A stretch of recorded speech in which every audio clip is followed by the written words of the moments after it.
zelo...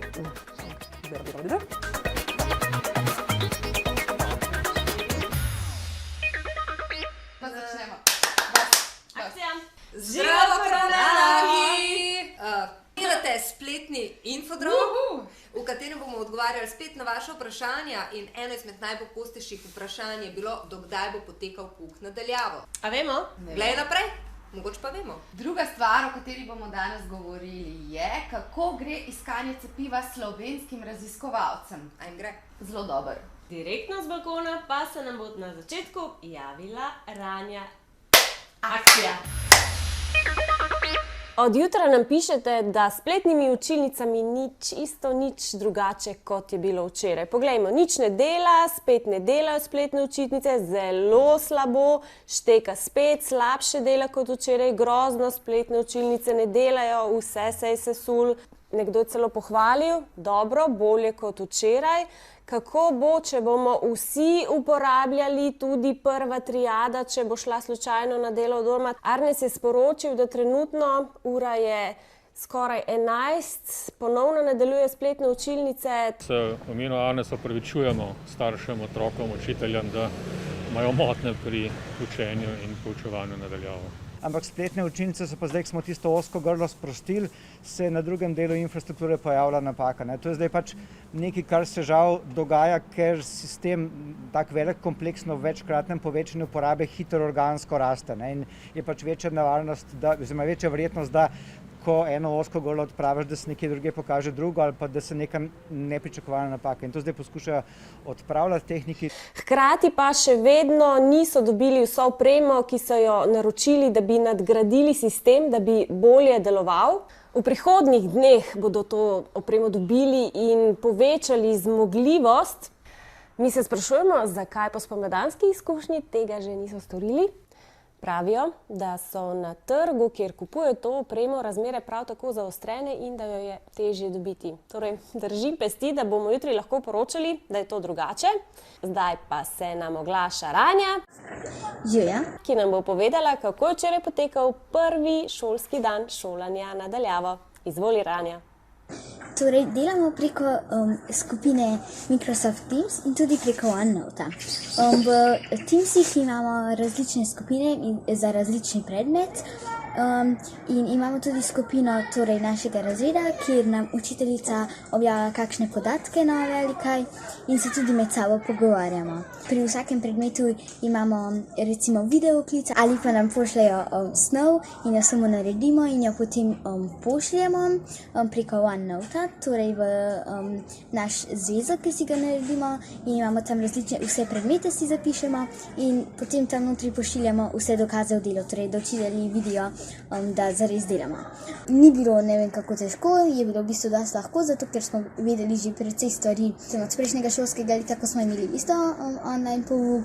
Drugače imamo z razredom tudi skupino na Viberu in v Snapchatu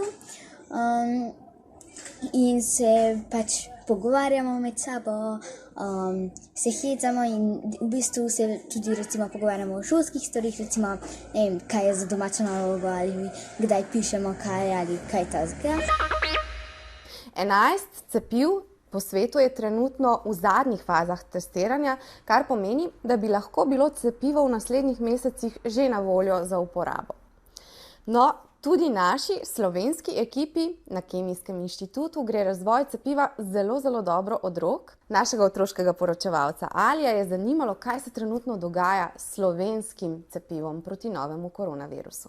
Na svetu je veliko laboratorijev, ki se v tem trenutku ukvarjajo z razvojem cepiva. Kaj pa razvijate pri vas? V čem se bo vaše cepivo razlikovalo od drugih? Razvijamo cepivo proti temu delu te špičke virusa, vendar je posebnost tega, da nismo pripravili samo en sam protein, ampak smo jih nekako organizirali skupaj v nanodelce. Izgledajo podobno kot virus, na osnovi česar bo telo bolj učinkovito odgovorilo, torej se tvorijo bolj učinkovito protitelesa Torej ne boste uporabili dela živega virusa, ampak gen. V čem je prednost? V primerjavi z živim ali pa oslabljenim virusom je prednost predvsem v varnosti, torej v tem primeru na noben način ne more priti do razvoja bolezni. Bo cepivo zasnovano tako, da ga boste lahko prilagodili, če bo virus mutiral? No, v tem primeru tega virusa se je izkazalo, da ne mutira ravno zelo pogosto. To je prednost tovrstnega cepiva na osnovi nukleinskih kislin, da v bistvu lahko zelo hitro spremenimo zaporedje in na ta način cepivo, brez da bi v bistvu spremenili njegove lastnosti, prilagodimo temu tudi v primeru, če bi virus mutiral. V prvi fazi ste cepivo testirali na miškah. Zato, ker je potrebno testirati cepivo na živem organizmu. Enostavno ni nadomestka, tega ne moremo narediti v celičnih kulturah. Bi lahko to fazo ocenili kot uspešno? Lahko ocenjujem, da je bila ta faza uspešna, torej miške so pridobivale protitelesa, visoke titre, ki so uspele nevtralizirati virus. Cepivo razvijate v Sloveniji. Ga bomo Slovenci tudi prvi dobili? No, zagotovo smo pri razvoju cepiva za tistimi, ki trenutno vodijo, ki so že v tretji fazi kliničnega testiranja. Zato jaz računam, da bomo najbrž v Sloveniji dobili cepivo, torej bodisi iz ZDA, Velike Britanije ali drugih držav, ki razvijajo cepivo.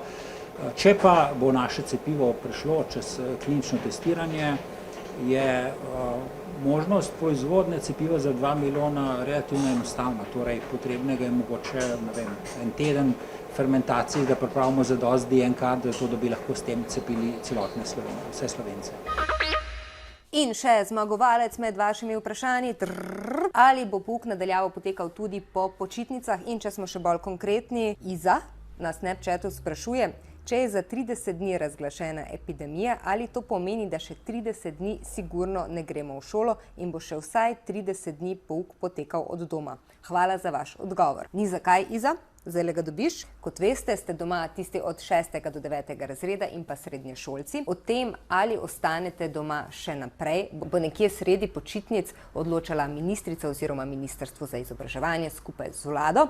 Ampak glede na to, da smo v rdečih številkah, če malo razmislimo, kaj pa se lahko zgodi, eden od ukrepov, ki je predviden takrat, ko je bolnih več kot 17 oseb med 100 in ko je v bolnišnici zelo veliko ljudi, predvideva tudi, da poteka pouk od doma za čisto vse učence. Zdaj bomo videli, ali se bo to zgodilo, seveda pa vsi stiskamo pesti, da se ne bi.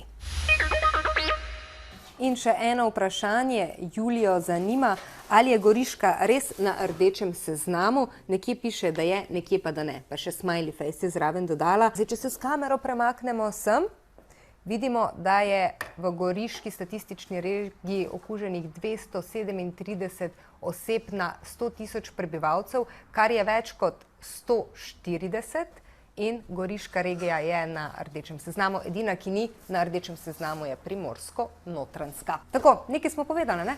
In, dragi moji, To je to za danes. Thumbs up, če vam je všeč. Kaj da ti je bil všeč? Prste gor, pa delte ta posnetek. Pišite nam na Instagram, če vas kaj zanima, da vam razložimo. Z vami bomo tudi jutri. Kdaj? 5 minut čez 13, če Če zamudimo, ne bomo tako kot zamudili. smo danes. Adijo! Čau!